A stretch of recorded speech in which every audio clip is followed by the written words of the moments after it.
최근에 극장가에는 좋은 기독교 영화들이 상영되고 있습니다. 기독교적 문화를 창달하기 위해서 이런 기독교 가치가 담겨지는 영화를 여러분이 가서 보는 것도 기독교 문화 창달에 기여하는 길입니다. 우리 주기철 목사님의 생애를 다룬 일사가고, 그리고 외국 영화지만 신은 죽지 않았다 2탄 같은 것은 그 영화 그 자체로도 굉장히 아주 우수하게 잘 만들어진 그런 영화이고 또 깊은 감동을 주는 영화입니다. 여러분의 가족들 또 목장 식구들과 함께 꼭 가서 한번 보았으면 좋겠습니다. 이런 기독교적 주제를 다룬 많은 영화들이 역사를 통해 만들어져 왔지만 저는 지금까지 최고의 기독교 명화가 있다면 벤허라고 생각을 해요. 아마 동의하시는 분들이 많을 것입니다. 하지만 벤허의 어떤 장면이 가장 인상적이냐고 묻는다면 그 대답은 매우 다양해질 것입니다. 그만큼 이 영화는 매우 인상적인 장면들이 적지 않습니다. 어떤 사람은 벤허와 메살라의 그 숨막히는 전차 경기를 떠올리는 분들도 있을 것이고, 또 어떤 분은 벤허가 노예선에 타고 계속 노를 젓고 그때 일어났던 스펙타클한 해상 전투의 장면을 떠올리는 분도 있을 것입니다. 또 어떤 사람은 노예선이 파손된 후 바다에서 벤허가 로마의 사령관을 구출하는 그 장면을 생각하는 분도 있을 것입니다. 또 어떤 사람은 예수님이 십자가에 돌아가시는 바로 그 순간 벤허의 가족이었던 그 어머니, 그 여동생이 나병, 한센병에서 치유되는 극적인 장면을 떠올리는 분들도 있을 것입니다. 그런데 저에게는 이제 노예가 돼버린 벤허가 노예로 끌려가기 위해서 아마도 나사렛 마을을 지나가고 있었을 때 지나친 피곤 그리고 타는 목마름으로 허덕이다가 쓰러집니다. 그때 누군가가 물을 주려고 할 때 노예들을 경비하는 군인이 그 표주박을 박차면서 물을 주지 말라, 저 사람에게는 No water for him 라고 말합니다. 벤허는 쓰러지면서 타는 목마름으로 헐떡일 때 그때 갑자기 그러면서 하나님 저 좀 도와주세요, Oh God help me 이렇게 외쳤을 때 갑자기 한 그림자가 그에게 다가옵니다. 그리고 표주박으로 물을 얼굴에 붓고 그의 타는 목에 갈증을 그 물로 채워주면서 그를 쳐다보고 계시던 그 한 사람의 모습이 강렬한 인상으로 제 마음속에 남아 있습니다. 그가 바로 나사렛의 젊은 목수, 우리의 구주이신 예수 그리스도였던 것입니다. 우리는 모두 인생을 살아가며 무엇인가에 목말라 하는 삶을 살고 있습니다. 인생은 근본적으로 목마른 인생입니다. 그런데 오늘 본문에서 우리가 함께 읽은 말씀 가운데 이사야 선지자는 자신의 하나님께로부터 받은 예언의 말씀을 그 당시 바벨론에서 포로로 살고 있던 자기 동족 이스라엘 백성들을 향해서 말씀을 전달하고 있습니다. 그때 이스라엘 백성들은 자기 민족의 정치적 회복에 목말라 하고 있었으며 또 그들 자신과 그들 자손의 불확실한 미래의 상황에 대해서 목말라 하는 삶을 살고 있었던 것입니다. 하지만 이사야 선지자는 하나님과 교통하면서 점진적으로 그 백성을 기억하시는 하나님, 그 백성뿐만이 아니라 만민 가운데 그의 자비와 그의 은혜를 베풀기를 원하시는 하나님을 깊이 만나게 됩니다. 그러면서 이 만민들을 향한 하나님의 구원의 초대, 은혜의 초대의 말씀을 전하게 된 것입니다. 이사야 선지자가 마침내 깨달았던 진리, 그것은 모든 인생은 목말라 하고 있다는 사실입니다. 자, 그래서 이사야 오늘 본문이 시작되는 55장 1절에서 이 목마른 인생들을 향한 하나님의 초대를 전달합니다. 우리 1절 한번 같이 읽겠습니다. 시작. 오호라 너희 모든 목마른 자들아 물로 나오라. 돈 없는 자도 오라. 너희는 와서 사 먹되 돈 없이 값 없이 와서 포도주와 젖을 사라. 그렇습니다. 여기 모든 목마른 인생들을 향한 하나님의 자비로운 초대가 있습니다. 자, 그렇다면 인생의 목마름을 해결하는 하나님의 처방, 그 처방은 도대체 무엇일까요? 첫째로 목마름의 본질, 인생의 목마름의 본질을 먼저 우리가 이해하실 필요가 있습니다. 우리는 일반적으로 인생의 목마름이라는 것을 세속적이고도 본능적인 그 어떤 것, 그 무엇으로 이해할 수가 있습니다. 아마도 대표적인 인간이 가진 목마름이라는 것은 성에 대한 목마름, 돈에 대한 목마름, 그리고 권력에 대한 목마름, 섹스, 머니, 파워. 우리는 이번 한 주간도 이 권력에 목마른 사람들의 행렬을 계속 보게 될 것입니다. 그러나 그 권력을 자기 자신이 아니라 백성들을 위해서 사용할 수 있는 분을 기도하면서 여러분은 잘 선출해서 뽑아야 합니다. 우리는 한평생을 살아가면서 문자 그대로 성에 목말라 하고 돈에 목말라 하고 권력에 목말라 합니다. 그래서 내가 좀 더 나은 이성 상대를 만나면, 그리고 좀 더 많은 돈을 내가 소유하게 되면, 그리고 좀 더 많은 힘, 권력을 갖게 되면 내 목마름이 없어지고 나는 행복할 것이라고 기대합니다. 그러나 이사야 선지자는 오래전 본문 2절 말씀을 통해서 어떻게 증언합니까? 우리 2절을 같이 읽겠습니다. 시작. 너희가 어찌하여 양식이 아닌 것을 위하여 은을 달아주며 배부르게 못할 것을 위하여 수고하느냐. 자, 무슨 말씀이죠? 우리의 목마름의 본질이 세속적이고 본능적인 무엇으로 채워질 수는 없다는 것입니다. 아무리 더 좋은 이성을 만나도, 아무리 매력적인 상대를 만나도, 아무리 더 많은 돈을 소유해도, 그리고 더 많은 힘과 권력을 가져도 그것으로 인생의 목마름은 결코 끝나지 않는다는 것입니다. 그렇다면 인생의 목마름의 본질은 무엇일까요? 아마도 그 대답을 가장 잘 보여주는 성경 인물 가운데 샘플이 있다면 사마리아 여인일 것입니다. 남편을 5이나 바꾸었던 이 여인, 그래도 이 여인의 목마름은 해결되지 않았습니다. 그때 이 여인을 향해서 주셨던 요한복음 4장 14절의 주님의 말씀을 기억하시나요? 같이 한번 읽어요. 시작. 내가 주는 물을 마시는 자는 영원히 목마르지 아니하리니 내가 주는 물은 그 속에서 영생하도록 솟아나는 샘물이 되리라.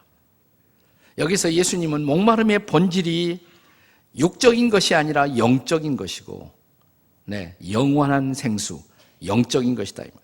또 내적인 것이다. 이것은 밖으로부터 오는 무엇으로 채워지는 것이 아니라 내 안에서 솟아날 수 있어야 한다는 것입니다. 목마름의 본질은 영적이고 내적인 것이다, 이렇게 말씀하신 것이에요. 우리 주님 예수 그리스도가 제공하는 영생의 생수, 우리가 그 생수를 받게 되면 이제 그 생수는 내 안에서 솟아오른다는 것, 내적으로 진정한 만족을 경험할 수가 있다는 것입니다. 이런 만족을 찾아 헤매다가 영 그 만족을 소유하지 못하고 불행한 일생을 마무리했던 우리 시대의 사마리아 여인, 우리는 영국의 다이아나 왕비를 연상할 수도 있습니다. 그녀는 생전에 머리 손질에만 한 해에 $5,400를 썼고 몸매 관리와 의상 구입에만 연간 $87만, 하나로 7억 5천만 원을 사용했고, 그녀가 갖고 있는 왕비라는 지위에도 불구하고 그는 5번씩이나 자살 기도를 했고 거식증에 시달리며 끊임없이 자기의 남편과 상관없이 애인을 몇 사람이고 계속 바꾸어 갔던 것입니다. 영락없는 우리 시대 사마리아 여인의 모습이 아니겠습니까? 하지만 그 무엇으로도 만족하지 못하고 결국 그녀의 인생의 마무리는 불행한 엔딩이었습니다. 그녀가 몰랐던 것, 생의 목마름의 본질, 내가 왜 목마른지, 무엇으로 채워질 수 있는지 그 목마름의 본질을 이해하지 못했다는 것입니다. 그러나 성경의 시편 기자는 벌써 오래전에 이 목마름의 본질을 알고 있었습니다. 자, 시편 42편 1절의 말씀을 한번 같이 읽겠습니다. 시작.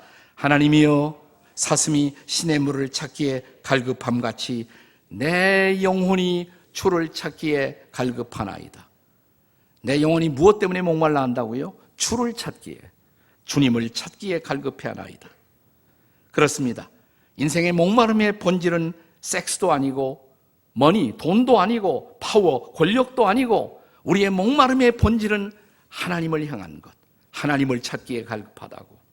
그리고 하나님의 아들이신 구주이신 그리스도를 향한 것, 목마름의 본질은 이렇게 영적인 것이라는 사실을 이해할 필요가 있습니다. 목마름의 해갈을 원한다면 사랑하는 여러분, 두 번째로 우리는 하나님의 말씀의 경청이 해갈의 시작이다, 이것을 이해하실 필요가 있습니다. 오늘의 본문에서 이사야 선지자는 그러나 이런 목마름에 호덕이는 인생들에게 이 목마름을 해갈하기 위해서는 여호와 하나님 앞으로, 주님 앞으로 와야 한다고, 그리고 그의 말씀을 경청해야 한다라고 말합니다. 자, 본문의 2절 중간쯤에 시작되는 말씀을 읽어보세요. 자, 한번 같이 읽겠습니다. 내게 듣고 들을지어다. 그리하면 너희가 좋은 것을 먹을 것이며 너희 자신들이 기름진 것으로 즐거움을 얻을지어다. 왜 이렇게 목소리가 적어요? 점심시간이 가까워서 그렇습니까? 10시 예배하고 완전히 다르네, 여긴. 여기 굶주림에 호덕이는 인생들이 와 앉아 있습니다. 자, 3절에 계속되는 말씀을 읽어보세요. 3절에 계속되는 초대, 다 같이 시작. 너희는 귀를 기울이고 내게로 나오라, 들으라. 그리하면 너희의 영혼이 살리라. 좀 살아나셨습니다. 자, 인생의 목마름의 해답, 그것은 여호와 하나님의 말씀 속에만 있다는 것입니다. 왜 그럴까요? 우리의 목마름을 해갈할 수 있는 것처럼 선전되고 있는 세상의 모든 것, 그것들은 본질적이고도 영원한 가치를 지향하는 것이 아니라 매우 일시적인, 잠깐 있을 가치를 지향하고 있는 것들입니다. 잠시의 쾌락, 잠시의 기쁨, 잠시의 만족. 그런데 그 잠깐이 지나가면 더 큰 허무, 더 큰 좌절, 더 큰 실망, 더 큰 낭망을 우리 인생에 가져다 주기 때문입니다. 그러나 하나님의 말씀은 언제나 일시적 가치가 아니라 영원한 가치를 향해서 우리의 눈을 뜨게 하고 그 영원한 가치를 바라보고 그 영원한 가치 안에서 참 만족을 누리게 만드는 것입니다. 이것을 이사야 선지자는 이미 이사야 40장 8절에서 우리에게 가르쳤습니다. 우리가 이 말씀을 신약에서 많이 기억하지만 본래 이 말씀은 이사야가 주었던 말씀이에요. 한번 같이 읽어보세요. 시작. 풀은 마르고 꽃은 시드니 우리 하나님의 말씀은 영원히 서리라. 우리가 베드로서에서 이 말씀을 기억하죠. 그런데 본래 이 말씀을 하신 분은 이사야예요. 이사야. 하나님의 말씀만이 영원하다고. 그래서 과거 하나님의 백성들에게 있어서 내가 하나님의 백성들이라면 내가 해야 할 최고의 듀티, 최고의 의무는 뭐냐? 그것은 그 말씀을, 영원한 말씀을 경청하는 것, 그것이었습니다. 우리가 아마 우리 개신교 신자들을 만나서 성경에서 제일 중요한 말씀이 뭐예요? 그러면 아마 제일 많은 사람들은 요한복음 3장 16절 이렇게 대답할 것입니다. 그런데 길에서 여러분이 유태인 한 사람을 만나서 성경, 그들은 이제 신약을 인정하지 않으니까 구약에서 가장 중요한 말씀이 뭐예요? 제가 실험도 해봤어요. 진짜 이스라엘 사람을 붙들고 올 테스트먼트에서 가장 중요한 말씀이 뭐냐고. 제가 예상했던 대로 거침없이 나오는 대답이 신명기 6장 4절 그러더라고요. 신명기 6장 4절이 뭐예요? 자, 읽어보세요. 시작.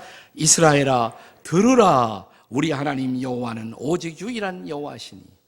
여기서 들으라 라는 말이 히브리 말로 쉐마예요. 쉐마. 들으라. 하나님의 음성을, 하나님의 말씀을 들으라. 그런데 그 말씀을, 하나님의 음성을 어떻게 하는 것이 잘 듣는 것일까요? 이어지는 말씀. 신명기 6장 6절을 보겠습니다. 신명기 6장 6절 다 같이 시작. 오늘 내가 명하는 이 말씀을 너는 마음에 어디 새겨요? 마음에. 네. 머리에 새기는 것도 중요해요. 네. 돌에 새기는 것도 매우 중요합니다. 네. 그러나 더 중요한 것은 마음에 새기는 것이에요. 그 말씀을 마음에 새길 수가 있어야 합니다. 그때 내 마음 깊은 곳에서 말씀의 가치를 경험하게 됩니다. 그것이 우리의 만족이에요. 그것이 우리의 행복이에요. 그래서 이 말씀을 떠나면 만족이 없어요. 행복이 없어요. 자, 그래서 이 말씀에 대한 경청, 이것이 얼마나 중요한 것인가는 이제 구약을 넘어 신약 성경에도 계속적으로 강조됩니다. 신약의 마지막 책 요한계시록. 요한계시록이 딱 열리면 1장 시작되는 1장 3절의 말씀을 보세요. 한번 같이 읽겠습니다. 시작. 이 예언의 말씀을 읽는 자와 듣는 자와 지키는 자는 복이 있나니 때가 가까움이라. 이 종말의 시대에 우리에게 가장 중요한 가치는 뭐냐? 말씀을 읽는 것, 듣는 것, 그리고 지키는 것. 그것이 중요한 것이라. 여러분, 이 계시록이 어떻게 끝나는 줄 아세요? 계시록의 마지막 장, 성경의 마지막 장입니다. 요한계시록 이제 마지막 22장 17절의 말씀을 함께 같이 읽겠습니다. 시작. 성령과 신부가 말씀하시기를 오라 하시는도다. 듣는 자도 오라 할 것이요 목마른 자도 오라 올 것이요 또 원하는 자는 값없이 생명수를 받으라. 여기 오라, 그 다음엔 들으라. 듣는 자도 올 것이요 목마른 자도 올 것이요 그러면 값없이 생명수를 받으리라. 이 말씀을 듣는 자가 목마르지 않다. 이게 성경의 결론이에요. 이 말씀을 듣는 사람만이 목마르지 않을 수가 있다. 이것이 하나님의 말씀의 위대한 결론인 것입니다. 그렇다면 여러분은 얼마나 진지하게 말씀을 경청하고 계십니까? 일주일에 한 번? 그걸로 우리의 목마름을 해결할 수는 없어요. 날마다 말씀을 접하셔야 합니다.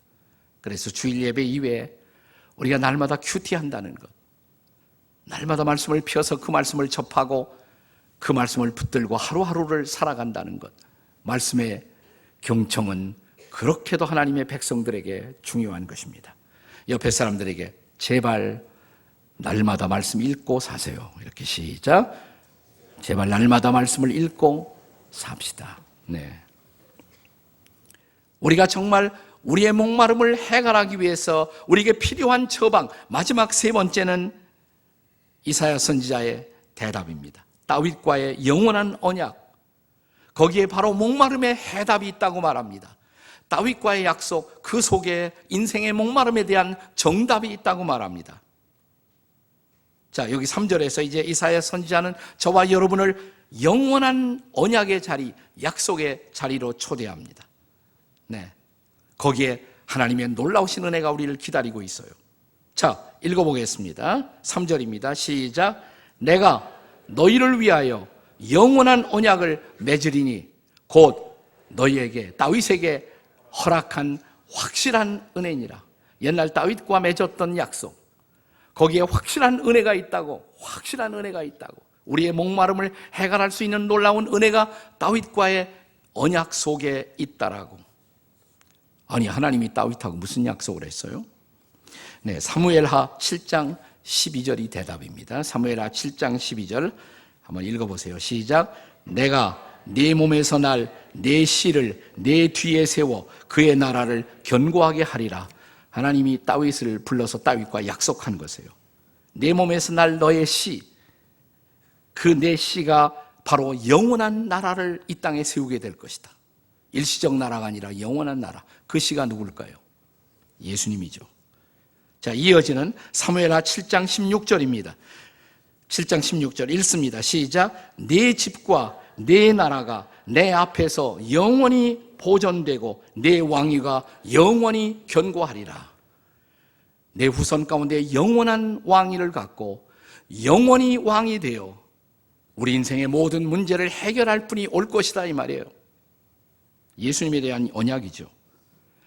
자, 이런 다윗과의 약속이 어떻게 이루어집니까? 그것을 보여주는 것이 바로 신약 성경이에요. 자, 신약 성경은 어떻게 시작합니까? 신약의 시작, 마태복음 1장 1절, 아브라함과 다윗의 자손 예수 그리스도, 그분이 해답이에요. 그분이 복음이에요. 다윗의 후손으로 오신 예수 그리스도. 자, 이제 예수님을 잉태한 처녀 마리아를 향해서 하나님의 천사는 어떻게 말씀을 전합니까? 누가복음 1장 31절 32절을 같이 읽겠습니다. 시작. 보라, 내가 잉태하여 아들을 낳으리니 그 이름을 예수라 하라. 그가 큰 자가 되고 지극히 높은 이의 아들이라 일컬을 것이요 주 하나님께서 그 조상 다윗의 왕위를 그에게 주시리라. 마리아에게 주셨던 말씀이에요.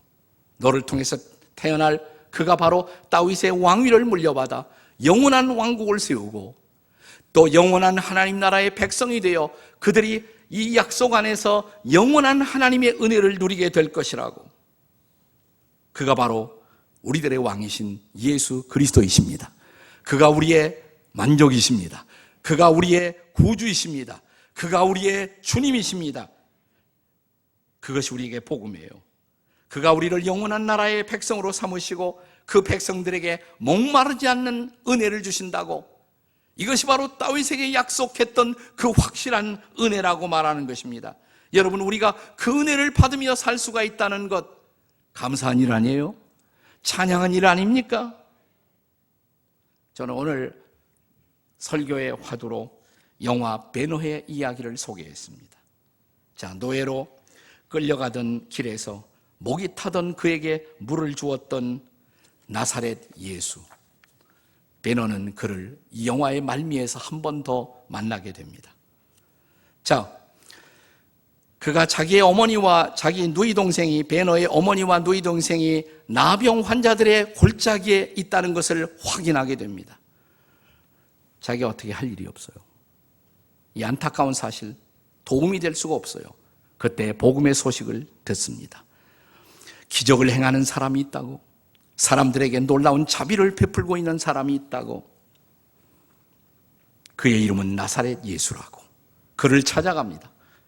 근데 찾아간 예수는 그때 빌라도에게 사형 선고를 받고 십자가를 지고 그의 인생의 마지막 길 비아 돌라라사, 그 슬픔의 길, 십자가의 길을, 십자가를 메고 쓰러지고 일어나면서 걷고 있었어요.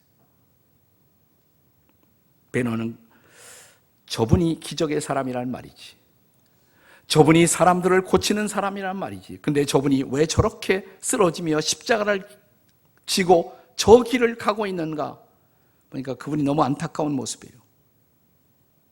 쓰러지는 그에게 다가가서 자기가 가지고 있던 물을 내밀었어요. 그때 그의 눈길과 베노의 눈길이 마주치면서 소스라치게 놀랍니다. 바로 그분이 오래전 자기가 노예로서 길을 갈 때 자기 표주박에 물을, 목을 적셔주었던 바로 그분이라는 사실 앞에 베노는 놀랍니다. 그리고 잠시 후 그분이 십자가 골고다의 언덕에서 십자가에 달린 채 그가 마지막 기도를 하는 그 음성을 듣습니다. 아버지여, 저들을 용서해 주옵소서. 그 십자가에서 자신을 위해 기도하지 않고 자신을 못 받고 있는 사람들을 용서해 달라고 기도하던 그 예수님의 기도 소리를 듣는 바로 그 순간 자기 마음속에 있었던 메살라에 대한 복수심, 그 복수심이 갑자기 사라지는 것을 느낍니다. 그리고 놀라운 형언할 수 없는 어떤 사랑이, 은혜가 마음속에 부어지는 것을 느낍니다. 그의 목마름이 해갈되는 놀라운 순간이었어요. 저는 지난 4월 동안 필리핀 세부에서 우리 한국 선교사님들 104분을 모시고 치유 세미나를 인도했습니다. 마지막 시간에 우리가 간증을 같이 나누었습니다. 그때 한 분이 공개적으로 이런 간증을 했어요. 자기는 어쩔 수 없는, 피할 수 없는 어떤 사정과 이유 때문에 자기 아내와 더불어 이혼을 하게 되었다고. 그 후에 남편을 사별했던 한 여자분을 만나서 재혼을 하게 되었다는 것입니다.